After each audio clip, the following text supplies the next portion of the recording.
Hello, welcome to the Sunday Chat. I'm Richard Vobes, the Bald Explorer. This is the Sunday Chat for the 6th of June 2021.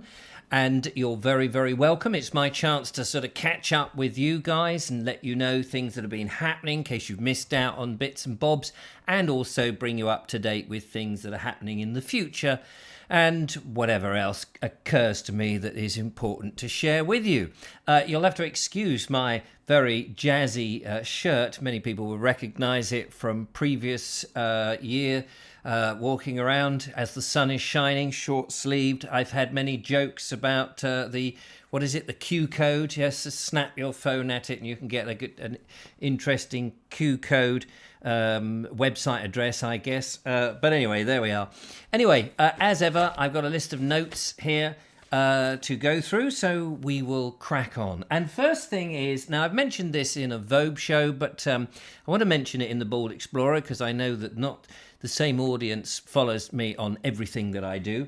So this came through, it didn't come through my door, but was wedged in close to my door. I came back from somewhere, and it was with a little note here that says, delivered by hand. Richard, try this on your Essie, from David Waterlooville. Now, I'm not quite sure. I don't think I've got an email address for you, so I haven't been able to thank you personally. So I'm not quite sure where you are. Is it David from Waterlooville? Or is that your name, David Waterloo? Anyway, this is it. No, it's it's not a fake moustache. It's not a pair of maracas. Apparently, it is a little toastie maker. You put some bread in there and you add the filling and you clamp it down and you shove it onto the Essie and you can make some very nice toasties, apparently, according to the picture and the instructions on the back. I have yet to try it, but I will do. I didn't want to mess it up. And maybe in a video, perhaps on one of the Living on My Own videos, I'll give it a whirl and you can see how it works. But I wanted to thank David very much for wedging that in close to my door. It's very kind of you. Toasted snack maker. Has anyone had any experience with these things? I've had in the past those ones in which you plug something in and you get a piece of bread and you slap some butter on it on both sides and then you stick in some cheese and ham and tomato and whatever and you bring it down. The kids used to love that. Used to do that for them.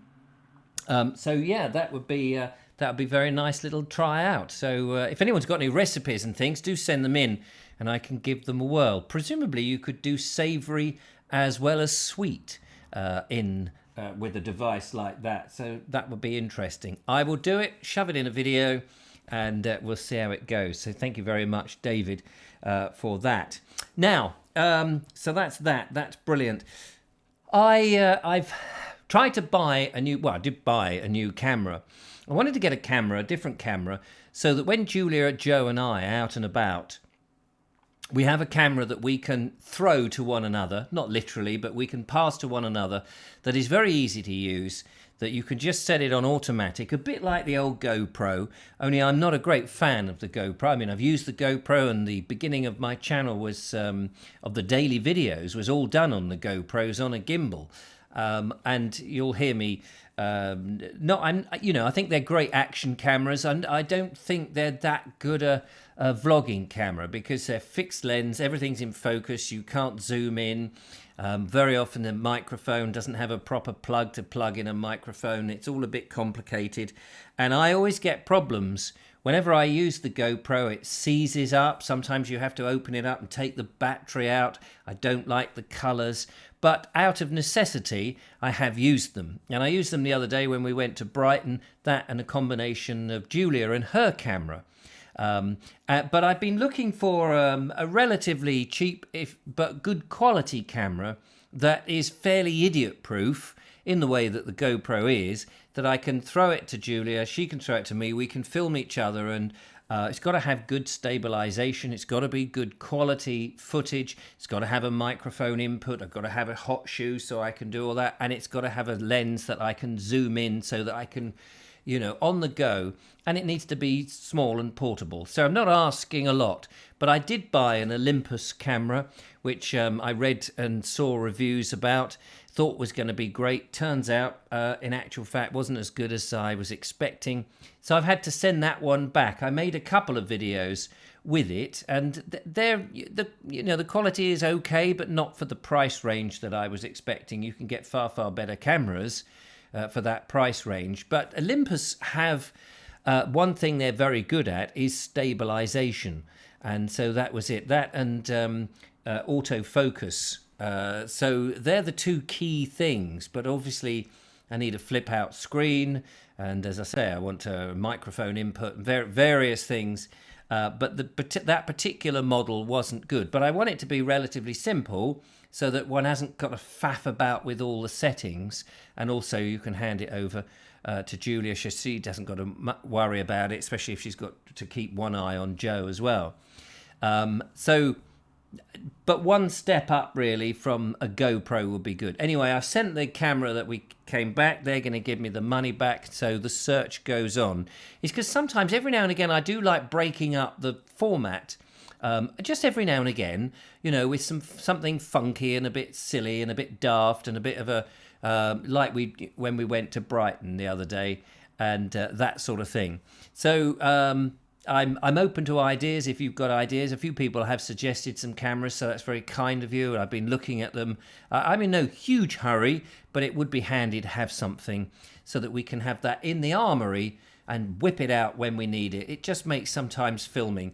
Obviously, the GoPro has a great advantage in that it can film in the rain, and it's quite easy just to whip the raindrops off the lens very quickly. So that is a good and handy thing.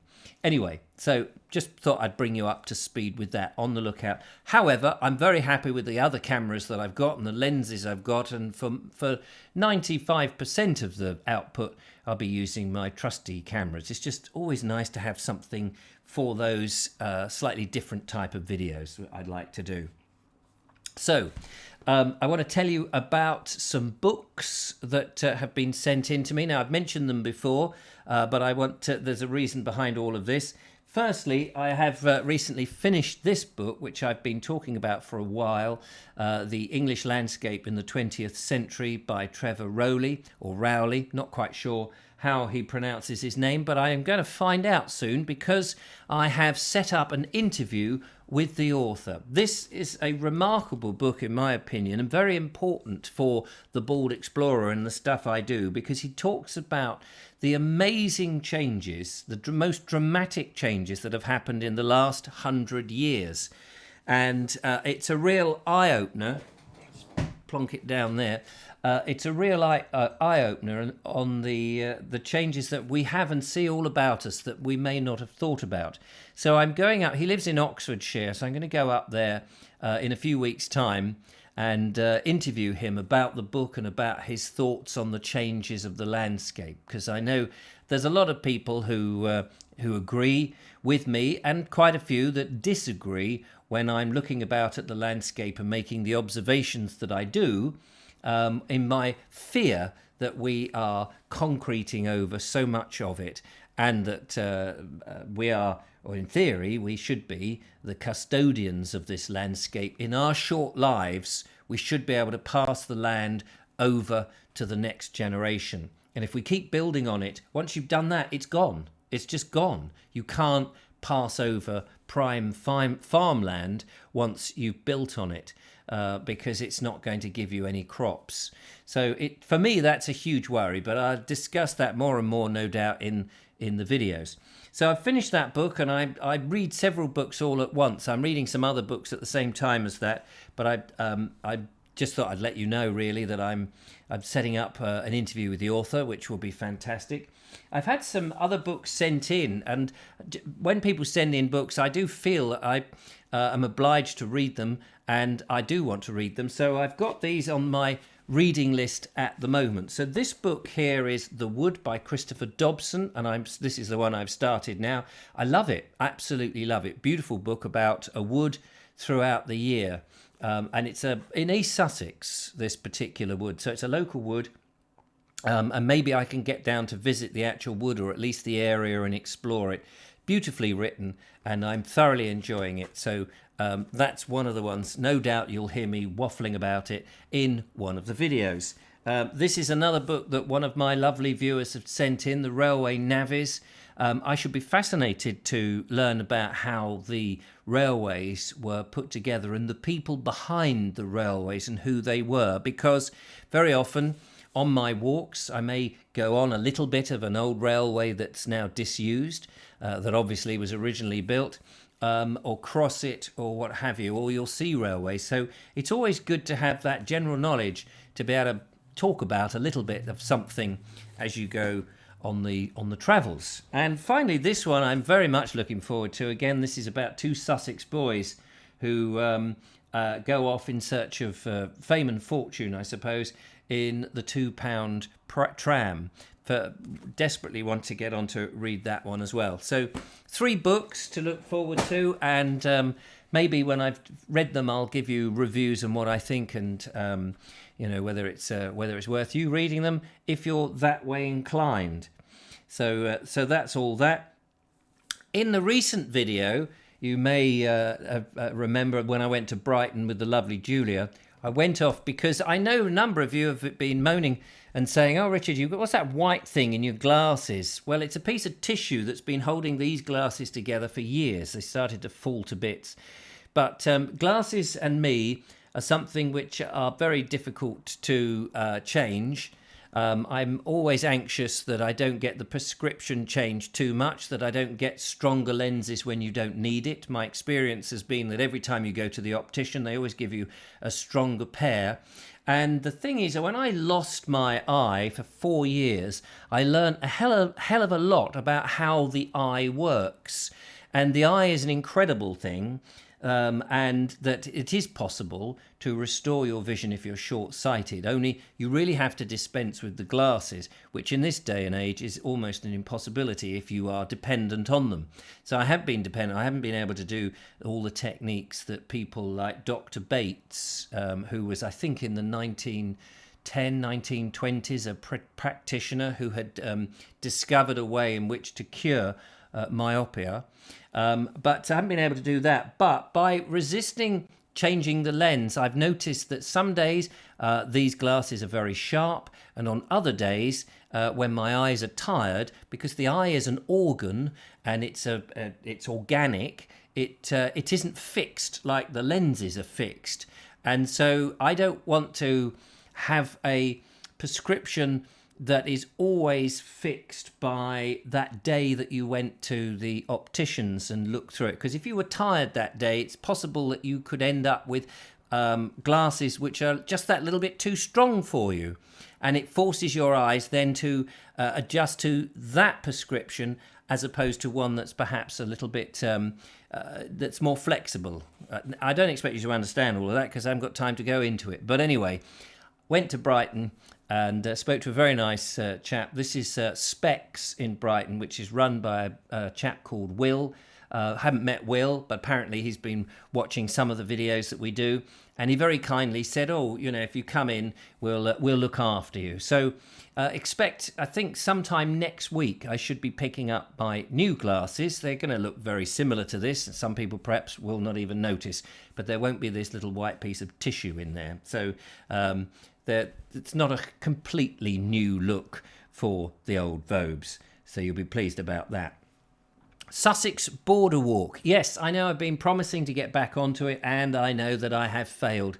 I was hoping to get onto it during the just when that rain had all stopped and we started to get some beautiful sunshine, but of course we went into a bank holiday, and then I realised, of course, this week has been a school holiday as well, all the way through the week, and it just didn't seem sensible really with so many holiday makers and kids about to get back out. I want to get down to these places, and I'm very close to turning the corner and heading north, which will make life so much easier. Once I've got away from the coastal resorts where there's all this private keep out land and where you can go. I mean, one place that I've got, which is West Wittering, I noticed on their website there was no, don't visit, we're booked up, it's private land, you're not allowed in there. And also they said this is also a filming location, there will be a location fee. which put me right off. So I thought, oh, right, well, it may be that I skip that just to get round and just to keep the Sussex border walk going. But I'm hoping now, fingers crossed, I'm hoping from next week that we can crack on with that. I don't want to keep sitting here apologising for not getting any of it done. So anyway, that's that. We hit over 20 subscribers now. Big thank you to you for that. And of course, as you get bigger in the YouTube channel, you start getting people sending you stuff to try out. Now, we did try out a previous little gimbal, but this is a new one, the Smooth Q3. So I'm very much looking forward to giving that a whirl with a mobile phone. I don't really use a mobile phone very much, but Julia does from time to time. So I think what we'll do is we'll set Julia up with this to try it out, and I will film her trying it out and we'll see the results. It may be something that's useful to some of my followers because I know that you also enjoy making your own videos. Some of you have YouTube channels and I know that you use phones. So if I can give you some hints and tips on how to make some great videos on landscape, heritage and nature, using some gimbals in your phone, then that will be good, and it sort of sneaks into my little niche, if you like. So watch this space. We'll get on with that fairly shortly. So that's good. There was quite a bit of reaction recently to some of the landscape observations that I make. Things like the one recently where I was walking around the Stopham estate and mentioned that I felt that farmland particularly, should not be permitted to be built on. That, like I said earlier, that we are the custodians and we're handing that on. We have a responsibility. And when I say we, of course, I wish it was my responsibility, because I would certainly be looking after it and not selling out to developers. Now, I know there's two sides to the story. Of course, there's those people on the side saying, but we've got an ever-increasing population, we need to build houses, we've got to have them.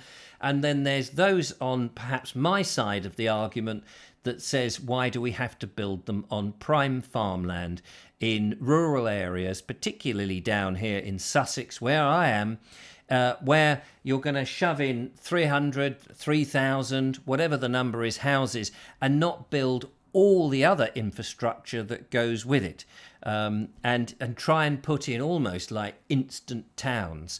I don't think they work. I don't think it's a good idea. I don't think it's been thought on. And it really annoys me when people say, and they do say this with a smug, wry smile, it says, yes, but you voted for this government, so, you know, you're getting what you voted for. A few people have said that to me. And of course, when you vote for any party, you're not just voting on one issue. I mean, you might do, but I wasn't. There was Brexit to think about. Now, I am a Brexiteer. I am very proud and very pleased that we got out of the European Union. I think that for this country, that is good. I appreciate that other people may disagree with me. We can still be friends. We can still disagree on things. Just because we have a different opinion on something doesn't mean that we have to be sworn enemies. That isn't a thing. That is only a recent sort of thing. In the old days, you could disagree. Apart from, I grant you, during the English Civil War, where, yes, you did have brother against brother and so on and so forth. But I thought we'd got over that. I thought we could have a difference of opinion. But apparently now, if you don't have the mainstream opinion, then the other side will come for you. Hence the council culture. Not council, cancel culture, if you know what I mean. It seems that if you have a different opinion from everybody else, then you're likely to be a target for abuse. I don't know why that's come about, why we can't be civilized and just have a difference of opinion, but apparently we're not allowed that. So I laugh in the face of that because it's stupid. And I'm quite welcome a reasoned debate. I know people say that, oh, Richard, you'll just delete the comments that you don't like. Well, I will if they're offensive, of course. I'm strongly on the argument that we don't need to build on farmland and that we shouldn't do, and that is illegal. But thank you for those people who have given both sides of the argument, especially if you are giving the opposite side to mine in a polite way.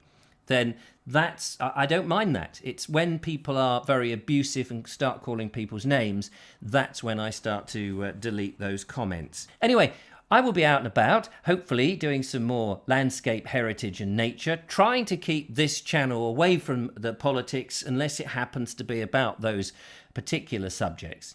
Anyway, in the meantime, thank you for listening, and don't forget to follow, like and subscribe, support what I do, and I will continue to make these videos, and we can all smile and have fun. So take care, and I'll see you on the next one.